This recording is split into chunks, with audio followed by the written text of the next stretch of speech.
नमस्कार विद्यार्थी मित्रांनो, लक्ष सरकारी नोकरी या एज्युकेशनल चॅनलवर आपले पुन्हा एकदा स्वागत. मित्रांनो, आज आपण काही महत्त्वाचे चालू घडामोडीचे प्रश्न या ठिकाणी कव्हर करून घेणार आहोत, जे येणाऱ्या भरतीसाठी अतिशय महत्त्वाचे असणार आहेत. व्हिडिओमध्ये भरपूर प्रमाणात माहिती आपण कव्हर केलेली जी परीक्षेच्या दृष्टिकोनातून महत्त्वाची असणार आहे. चॅनलवर जर नवीन असाल तर चॅनलला अवश्य सबस्क्राईब करून घ्यायचं आहे. चॅनलचं नाव आहे लक्ष सरकारी नोकरी. याच्यासोबत टेलिग्राम चॅनल आणि इंस्टाग्राम चॅनल या दोन्ही ठिकाणी आपल्याला सबस्क्राईब करून घ्यायचं आहे. त्या ठिकाणी आपल्याला जॉईन व्हायचं आहे.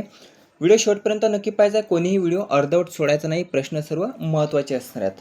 पहिलाचा प्रश्न आहे बघा, राष्ट्रकुल क्रीडा स्पर्धा 2026 मध्ये उंच उडी या स्पर्धेत भारताच्या सर्वेश कुसारेने कोणते पदक जिंकले आहे? ज्याचं उत्तर पर्याय ब आहे बघा, रौप्य पदक. आपल्याला टिकमार्क केलेली दिसेल पर्याय ब, रौप्य पदक हे याचं योग्य उत्तर असणार आहे. हा जो काही सर्वेश कुसारे आहे तर हा आपल्या महाराष्ट्राचा आहे. माहिती पाहूया. ही जी काही राष्ट्रकुल क्रीडा स्पर्धा 2026 आहे, ज्यामध्ये उंच उडी या स्पर्धेमध्ये सर्वेश कुसारेने रौप्य पदक जिंकले आहे. या स्पर्धेचं आयोजन जर आपण पाहिलं तर ग्लासगो स्कॉटलंड या ठिकाणी या स्पर्धेचं आयोजन हे करण्यात आलं होतं. खेळाडूचं नाव काय आहे? सर्वेश कुसारे आहे. मूळ गाव जर आपण पाहिलं तर देवगाव, नाशिक, महाराष्ट्र हा या ठिकाणचा रहिवासी आहे. कोणत्या प्रकारात रौप्य पदक जिंकलं? तर हाय जंप, उंच उडी या प्रकारात रौप्य पदक जिंकलाय. जे दुसऱ्या क्रमांकाचं असतं बघा, पहिल्या क्रमांकावर असतं सुवर्ण पदक, दुसऱ्यावर असतं रौप्य पदक. त्याची सर्वोत्तम उडी जर आपण पाहिली तर 2.25 मीटर एवढी त्याची सर्वोच्च उडी ही ठरली असून, विशेष नोंदमध्ये जर आपण पाहिलं तर राष्ट्रकुल स्पर्धेत उंच उडी प्रकारामध्ये पदक जिंकणारा महाराष्ट्रातील पहिला खेळाडू जर आपण पाहिला तर त्याचं नाव आहे सर्वेश कुसारे. लक्षात ठेवायचं आहे. आपल्या चॅनलमार्फत ध्येय निश्चित यश निश्चित या नावासह बघा आपण जे काही महत्त्वाचे चालू करण्याचे प्रश्न कव्हर करत असतो. ही आपली थीम आहे, ध्येय निश्चित यश निश्चित. या ध्येयासोबत आपण काही महत्त्वाचे चालू करण्याचे प्रश्न या ठिकाणी कव्हर करत असतो. ते आपल्याला रोजच्या रोज मिळणार आहेत आणि ते आपल्याला रोजच्या रोज शेवटपर्यंत नक्की पाहायचे आहेत. कोणीही अर्धवट सोडायचे नाहीत, कारण महत्त्वाचे प्रश्न या ठिकाणी आपण कव्हर करत असतो. पुढील प्रश्न आहे, वंदे मातरम हे जे काही बिल आहे तर ते राज्यसभेत कोणत्या तारखेला पास झाले आहे? हा देखील प्रश्न महत्त्वाचा आहे. तर वंदे मातरम बिल जर आपण पाहिलं तर 29 जुलै 2026 या दिवशी बिल राज्यसभेमध्ये पास हे झाले आहे. कोठे? राज्यसभेमध्ये. तारीख देखील आपल्याला लक्षात ठेवायचं आहे, 29 जुलै 2026. विधेयकाचं नाव काय आहे? राष्ट्रीय सन्मानाचा अपमान प्रतिबंध दुरुस्ती विधेयक वंदे मातरम बिल. लक्षात ठेवायचं आहे. उद्देश काय आहे? तर वंदे मातरमला राष्ट्रगान, जे आपलं भारताचं राष्ट्रगीत आहे जनगण मन, तर या जनगण मन या राष्ट्रगीता इतकंच कायदेशीर संरक्षण देणे हा यामागचा उद्देश आहे. वंदे मातरम हे जे काही गीत आहे त्याचं नाव काय आहे? वंदे मातरम हे भारताचे राष्ट्रीय गीत आहे आणि भारताचे राष्ट्रगीत कोणते आहे? तर जनगण मन. जनगण मन हे भारताचे राष्ट्रगीत आहे आणि वंदे मातरम हे भारताचे राष्ट्रीय गीत आहे. दोघांचा फरक आपल्याला लक्षात ठेवायचा आहे.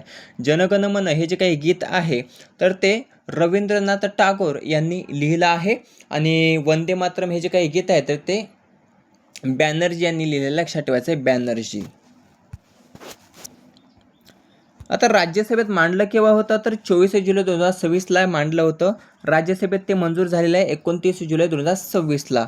मांडणारे कोण होते? तर केंद्रीय गृहराज्यमंत्री नित्यानंद राय यांनी ते मांडले होते.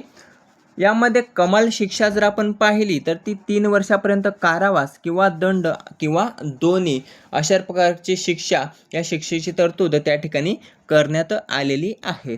विशेष नोंद जर आपण पाहिली तर राष्ट्रीय प्रतीकांचा अपमान रोखण्यासाठी आणि त्यांचा सन्मान राखण्यासाठी हे विधेयक जे आहे तर ते महत्त्वाचे मानले जात आहे.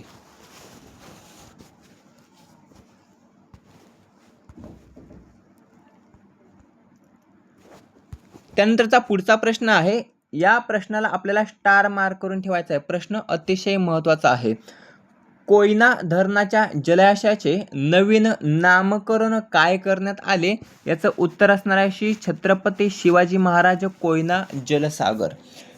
या ठिकाणी आपण पाहू शकतो बघा, श्री छत्रपती शिवाजी महाराज कोयना जलसागर असं त्याचं नामकरण करण्यात आलं आहे.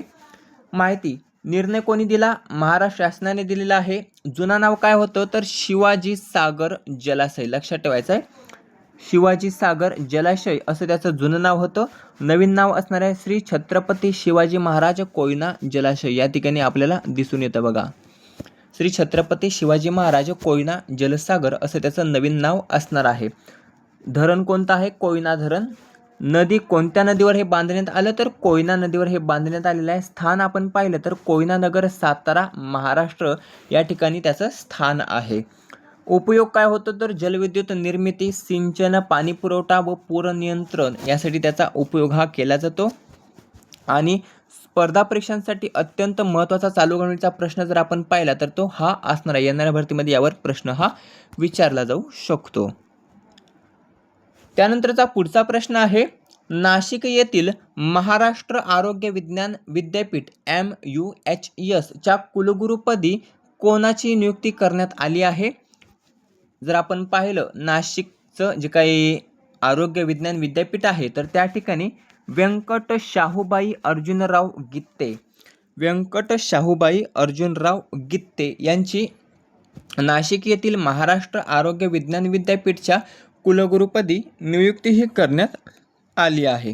विद्यापीठ जर आपण पाहिलं महत्त्वाची माहितीमध्ये तर महाराष्ट्र आरोग्य विज्ञान विद्यापीठ असणार आहे. ते नाशिक या ठिकाणी स्थित आहे बघा. महाराष्ट्र आरोग्य विज्ञान विद्यापीठ नाशिक आपण या ठिकाणी पाहू शकतो. कुलगुरू पद असणार आहे 5 वर्षांसाठी त्यांचं कार्यकाळ जे असणार आहे. नियुक्ती करणारे राज्यपाल आहेत कोण आहेत? महाराष्ट्राचे राज्यपाल जिष्णू देव वर्मा यांनी त्यांची नियुक्ती केली आहे. Lieutenant general doctor Madhuri Kanitkar त्यांचा कार्यकाळ संपला आणि त्यांचा कार्यकाळ संपल्यानंतर संजीव सोनवणे हे काही कालावधीसाठी म्हणजे अतिरिक्त कार्यभार हा त्यांच्यावर सोपवण्यात आला होता, संजीव सोनवणे यांच्यावर. त्यानंतर आता नवीन असणार आहेत व्यंकट शाहूबाई अर्जुनराव गित्ते हे असणार आहेत. यांचं जर पूर्वीचं पद किंवा पूर्वीची पार्श्वभूमी पाहिली तर नाशिक शासकीय वैद्यकीय महाविद्यालयाचे ते अधिष्ठाता देखील राहिले आहेत. छत्रपती संभाजीनगर येथे यूरोलॉजी विभागाचे प्राध्यापक व विभाग प्रमुख देखील ते राहिलेले आहेत. पुढील प्रश्न आहे, IPLच्या इतिहासामध्ये 300 दशलक्ष डॉलर्सचे ब्रँड मूल्य ओलांडणारी पहिली फ्रँचायझी कोण ठरली आहे? ज्याचं उत्तर असणार आहे रॉयल चॅलेंजर्स बंगळुरू. RCB किंवा रॉयल चॅलेंजर्स बंगळुरू ही IPLच्या इतिहासामध्ये 300 दशलक्ष डॉलर्सचे ब्रँड मूल्य ओलांडणारी पहिली फ्रँचायझी ठरलेली आहे. इथे आपण पाहू शकता RCB ही IPLमधील सर्वाधिक मौल्यवान फ्रँचायझी ठरलेली आहे. तिचं ब्रँड मूल्य जर आपण पाहिलं तर 312 दशलक्ष डॉलर, अंदाजे 2982 ते 3000 कोटीपेक्षा जास्त तिचं ब्रँड मूल्य असणार आहे. या संघाचा कर्णधार आपल्याला लक्षात ठेवायचा रजित पाटीदार आहे. जर आपण IPLचं विजेतेपद पाहिलं तर IPLमध्ये त्याने 2 वेळा विजेतेपद हे पटकावलेलं आहे. 2025 2026 या 2 वर्षी त्याचं विजेतेपद हे प्राप्त झालेलं आहे. महत्त्वाची माहिती, संघाचे नाव आहे RCB रॉयल चॅलेंजर्स बंगळुरू असं त्या संघाचं नाव आहे. स्थापना 2008 साली झाली होती. ब्रँड मूल्य जर आपण पाहिलं तर 312 दशलक्ष डॉलर, अंदाजे 2982 ते 3000 कोटी एवढं त्याचं ब्रँड मूल्य असणार आहे. ठरलेला क्रमांक जर आपण पाहिला तर IPLमधील सर्वाधिक मौल्यवान फ्रँचायझी ही ठरलेली आहे. IPLमध्ये 2 विजेतेपद आहेत, मगाशी आपण पाहिलं. कर्णधार आहे रजत पाटीदार. विशेष नोंद ही आपल्याला लक्षात ठेवायची आहे, RCB हा संघ IPLच्या इतिहासामध्ये 300 दशलक्ष डॉलरचे ब्रँड मूल्य ओलांडणारा पहिला संघ ठरलेला आहे, म्हणजेच 31 कोटी लक्षात ठेवायचं आहे. पहिल्यावर आहे RCB, दुसऱ्यावर आहे मुंबई इंडियन्स, तिसऱ्यावर आहे कोलकाता नाईट रायडर्स. पुढील प्रश्न आहे, राष्ट्रकुल क्रीडा स्पर्धेतील पुरुषांच्या पॅरा 100 T47 ही लक्षात ठेवायचं आहे. T47 या प्रकारामध्ये गेम्स रेकॉर्ड प्रस्थापित करत सुवर्ण पदक पटकावलेला महाराष्ट्राचा सुपुत्र कोण? हा प्रश्न अतिशय महत्त्वाचा आहे, याला सर्वात अगोदर स्टार मार्क करून ठेवायचा आहे. हा प्रश्न विचारला जाईल याची 100% गॅरंटी. प्रश्न काय आहे तर राष्ट्रीय क्रीडा स्पर्धा जी ग्लासगो स्कॉटलंड या ठिकाणी सुरू आहे, तर त्या स्पर्धेमध्ये पॅरा 100T47 या प्रकारामध्ये त्याने गेम्स रेकॉर्ड केला आहे. आणि असं करत सुवर्णपदक पटकावलेला महाराष्ट्राचा सुपुत्र जर आपण पाहिला तर दिलीप महादू गावित याचा एक हात त्यांनी गमावलेला आहे, लक्षात ठेवायचं आहे. ही जी काही स्पर्धा असते तर ती फक्त त्यांच्यासाठीच असते, म्हणजे जे काही हँडिकॅप असतात हाताने वगैरे, तर त्यांच्यासाठी ही स्पर्धा असते. आणि या स्पर्धेत त्या दिलीप महादू गावित याने सुवर्णपदक पटकावलेलं आहे. दिलीप महादू गावित, थोडीशी माहिती पाहूया. पूर्ण नाव आहे दिलीप महादू गावित. जन्मतारीख 21 एप्रिल 2003. वय वर्ष जर आपण पाहिलं तर 23 वर्षाचा तो खेळाडू असून नाशिक महाराष्ट्र या ठिकाणचा तो रहिवासी आहे. खेळ प्रकार आहे त्याचा पॅरा ॲथलेटिक्स स्प्रिंट, लक्षात ठेवायचं आहे. मुख्य यश जर आपण पाहिलं तर राष्ट्रीय क्रीडा स्पर्धा 2026 पुरुषांच्या पॅरा 100 मीटर प्रकारामध्ये 10.71 सेकंद वेळेसह गेम्समध्ये रेकॉर्ड हा त्या ठिकाणी प्रस्थापित केला आहे. सुवर्णपदक त्या ठिकाणी पटकावलेला आहे. दुसऱ्या क्रमांकावर मोहम्मद बासिल आहे, ज्याने 10.83 सेकंद वेळ नोंदवत रौप्य पदक पटकावलेलं आहे. सुवर्णपदक हे आपल्या महाराष्ट्रातील दिलीप गावित याने पटकावले आणि रौप्य पदक हे मोहम्मद बासिल याने पटकावलेली ते आपल्याला दिसतंय बघा. 10.71 सेकंद हा दिलीप महादू गावितचा आहे रेकॉर्ड. आणि त्यानंतर दुसऱ्यावर आहे 10.83 सेकंद रौप्य पदक हे मोहम्मद बासिलने पटकावलेलं आहे. ठळक वैशिष्ट्ये, दिलीप गावितने 10.71 सेकंद वेळेसह गेम्स रेकॉर्ड प्रस्थापित केला.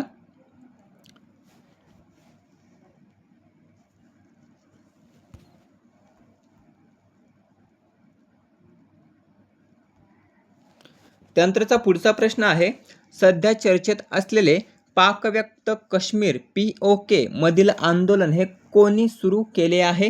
तर हे जे काही आंदोलन आहे तर ते जॅग, आपण त्याला म्हणू शकतो जॅग, जॉईंट अवामी ॲक्शन कमिटी. जॉईंट अवामी ॲक्शन कमिटी जॅग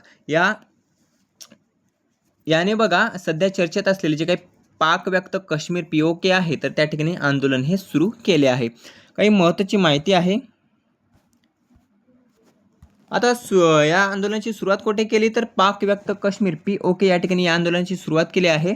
रावलकोट, मीरपूर, मुझफ्फराबाद आणि पूंछ आदी भागामध्ये हे आंदोलन हे सुरू आहे. नेतृत्व याचं केलं आहे जॉईंट अवामी ॲक्शन कमिटी जॅकने याचं नेतृत्व केलं आहे. या आंदोलनाची सुरुवात विचारली जाऊ शकते तर 9 जून 2026 रोजी हे आंदोलन सुरू झाले आहे. सुरक्षा दलामुळे चकमकी त्या ठिकाणी झाल्या आणि मृत्यूचा आकडा हा 300पेक्षा अधिक नोंदवला गेला आहे. भारतातील महत्त्व जर आपण पाहिलं तर POK मधील निवडणुकांच्या वैधतेवर पूर्वीपासूनच भारताने हा आक्षेप हा नोंदवला आहे. आंदोलनाची काही महत्त्वाची कारणे या ठिकाणी आपण दाखवल्यात.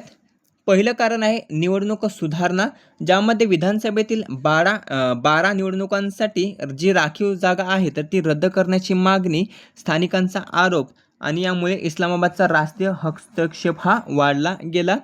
आर्थिक शोषण, जलविद्युत निर्मिती असूनही महाग वीज, महागाई, बेरोजगारी व मूलभूत सुविधांचा अभाव त्या ठिकाणी दिसून येतो. स्वायत्तता व मानवाधिकार, स्थानिक अधिकारांचे संरक्षण, दडपशाही थांबवणे आणि लोकशाही प्रक्रियेत अधिक प्रतिनिधित्व.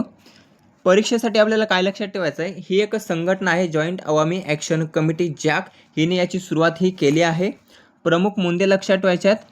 12 राखीव जागांचा विरोध, महागाई, वीज दर, राजकीय हस्तक्षेप आणि मानवाधिकार. आता चर्चेतील का आहे तर POK मधील निवडणुका आणि स्थानिकांचे हक्क या संदर्भात हे आंदोलन सध्या आंतरराष्ट्रीय स्तरावर गाजत आहे. त्यानंतर लास्टचा आणि शेवटचा प्रश्न आहे, अजिंक्य रहाणे या खेळाडूने अलीकडेच कोणत्या खेळातून निवृत्तीही घेतली आहे? तर क्रिकेट, पर्याय क क्रिकेट या खेळातून अलीकडेच अजिंक्य रहाणे या खेळाडूने निवृत्तीही घेतली आहे. निवृत्तीची घोषणा आपण पाहिली तर 30 जुलै 2026 अजिंक्य रहाणे यांनी निवृत्तीची घोषणा केली सर्व क्रिकेटमधून, म्हणजे आंतरराष्ट्रीय क्रिकेटमधून निवृत्तीची घोषणा ही त्या ठिकाणी केलेली आहे. अजिंक्य रहाणे आपल्या महाराष्ट्राच्याच भारतीय क्रिकेटपटू आहेत, तसेच माजी कर्णधार देखील आपले राहिले आहेत भारताचे. अजिंक्य मधुकर रहाणे त्यांचं नाव आहे. 6 जून 1988 6 जून 1988 साली त्यांचा जन्म झाला. जन्मस्थान आपण पाहिलं तर आश्वी खुर्द, जिल्हा अहमदनगर, अहिल्यानगर आताचं नाव, या ठिकाणी त्यांचा जन्म झाला आहे. उजव्या हाताचा फलंदाज. आंतरराष्ट्रीय संघ जर आपण पाहिला तर आपल्या भारतासाठी त्याने खूप सारे कसोटी सामने असतील किंवा वन डे सामने असतील ते खेळले आहेत. भारताच्या कसोटी संघाचे नेतृत्व देखील त्याने केले होते या अगोदर. एक महत्त्वाची विशेष कामगिरी यासाठी अजिंक्य रहाणे हे खूप आठवणीत राहतात. ती कामगिरी म्हणजे 2020-21 साली जी काही ऑस्ट्रेलियामध्ये बॉर्डर गावस्कर ट्रॉफी झाली होती, तर त्या ठिकाणी ऑस्ट्रेलियाला आपल्या भारताने हरवलं होतं. ऐतिहासिक बॉर्डर गावस्कर ट्रॉफी ही आपल्या भारताने जिंकली होती आणि त्यावेळी नेतृत्व हे अजिंक्य रहाणे यांनी केले होते. लक्षात ठेवायचं आहे. निवृत्ती आपल्याला लक्षात ठेवायची आहे. 30 जुलै 2026ला निवृत्ती ही घेतली आहे. काही महत्त्वाचे पुरस्कार सन्मान त्यांना प्राप्त आहेत. त्यामध्ये एक येतं अर्जुन पुरस्कार 2016 साली त्यांना प्राप्त झाला होता. CEAT Indian cricketer of the year 2019, ICC world test championship 2021-23 ज्यामध्ये फायनलिस्ट होते भारत आणि त्यावेळी भारताचा सदस्य म्हणून हा अजिंक्य रहाणे त्या ठिकाणी उपस्थित होता. परदेशात उत्कृष्ट फलंदाजीसाठी ओळखले जाणारे भारताचे विश्वासार्ह फलंदाज जर आपण पाहिले तर अजिंक्य रहाणे यांना ओळखलं जातं आणि त्यांनी आता आंतरराष्ट्रीय क्रिकेटमधून निवृत्ती ही आपली जाहीर केली आहे. मित्रांनो, अशा प्रकारे महत्त्वाचे 8 चालू घडामोडीचे प्रश्न हे माहितीसोबत आपण या ठिकाणी कव्हर केले आहेत, जे येणाऱ्या भरतीसाठी तसेच आपण कोणत्याही परीक्षेची तयारी करत असाल तर त्या प्रत्येक परीक्षेसाठी हे प्रश्न अतिशय महत्त्वाचे आहेत.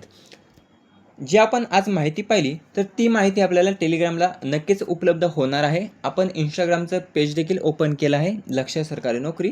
त्या ठिकाणी देखील आपण पेज अपलोड करत असतो, तसेच टेलिग्रामला देखील आपण अपलोड करणारच आहोत. आपल्या लक्ष सरकारी नोकरी या चॅनलला तिन्ही ठिकाणी आपल्याला सबस्क्राईब करून घ्यायचं आहे.